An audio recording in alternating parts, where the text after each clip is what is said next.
கர்த்தருடைய பரிசுத்தமுள்ள நாமத்திற்கு ஸ்தோத்திரம். இன்றைய நாளின் கர்த்தருடைய வார்த்தையாக ஏசாயா தீர்க்க தரிசன புஸ்தகம் 30வது அதிகாரம் 30வது வசனம். கர்த்தர் மகத்துவமானவர், தமது சத்தத்தை கேட்க பண்ணி உக்கிர கோபத்தினாலும் பட்சிக்கிற அக்கினி ஜுவாலையினாலும் இடி பெருவெள்ளம் கல்மழையினாலும் தமது புயத்தின் வல்லமையை காண்பிப்பார். எனக்கருமையானவர்களே, இந்த மாதத்தின் முதலாவது நாள் கர்த்தர் தம்முடைய ஜனத்திற்கு கொடுக்கிற வாக்கு தத்தம். இந்த மாதத்தில் கர்த்தர் தமது புயத்தின் வல்லமையை காண்பிப்பார். என்னுடைய ஜெபத்திற்கு பதில் இல்லை, என்னுடைய கண்ணீருக்கு பதில் இல்லை, எனக்கு விரோதமாய் பலவிதமான ஆயுதங்கள் உருவாக்கப்படுகிறது என்று சொல்லி சோர்ந்து போயிருக்கிற தம்முடைய பிள்ளைகளை பார்த்து கர்த்தர் சொல்லுகிறார், தம்முடைய புயத்தின் வல்லமையை காண்பிப்பார். ஏன்னு சொன்னால் கர்த்தர் மகத்துவமானவர். அவருடைய தம்முடைய சத்தத்தை கேட்கப்படுகிற நாட்கள் சமீபம். உன்னை சுற்றிலும் ஒரு கூட்டம் எழும்பி இருக்கலாம். உனக்கு விரோதமாய் பேசுகிறவர்கள், உன் சார்பில் இருக்கிறவர்கள் உனக்கு விரோதமாக எழும்பி இருக்கலாம். இந்த மாதத்தில் கர்த்தர் உனக்கு நியாயம் செய்வார். உன்னுடைய எல்கைகளை அவர் விரிவாக்குவார். இதுவரையிலும் நீ கடந்து வந்த பாதைகளில் உன்னோடு கூட இருந்தவர் அல்லவா?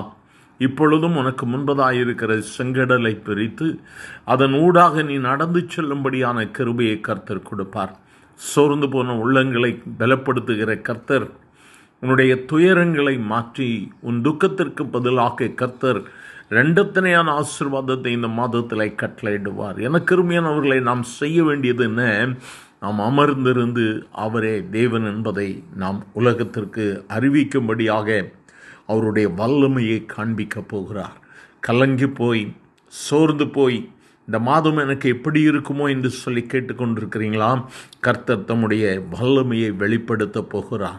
அக்கினி ஜுவாலையினாலும் இடி பெரு வெள்ளம் கன்மலையினாலும் அவர் தம்முடைய புயத்தை வெளிப்படுத்துவார். என் வாழ்வில் இருக்கக்கூடிய போராட்டங்கள், பிரச்சனைகளில் இருந்து நான் எப்படி வெளியே வருவேன்னு சொல்லி நினைக்கிறீங்களா? கர்த்தருடைய வழிகளை நாம் ஆராய்ந்து முடியாதவைகள்.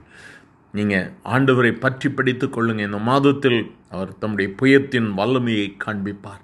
இந்த வசனத்தை பற்றி பிடித்து, ஆண்டவரே நம்முடைய புயத்தின் வல்லமையை எனக்கும் என்னை சார்ந்தவர்களுக்கும் என் குடும்பத்திற்கும் தாரும் என்று சொல்லி கேளுங்க.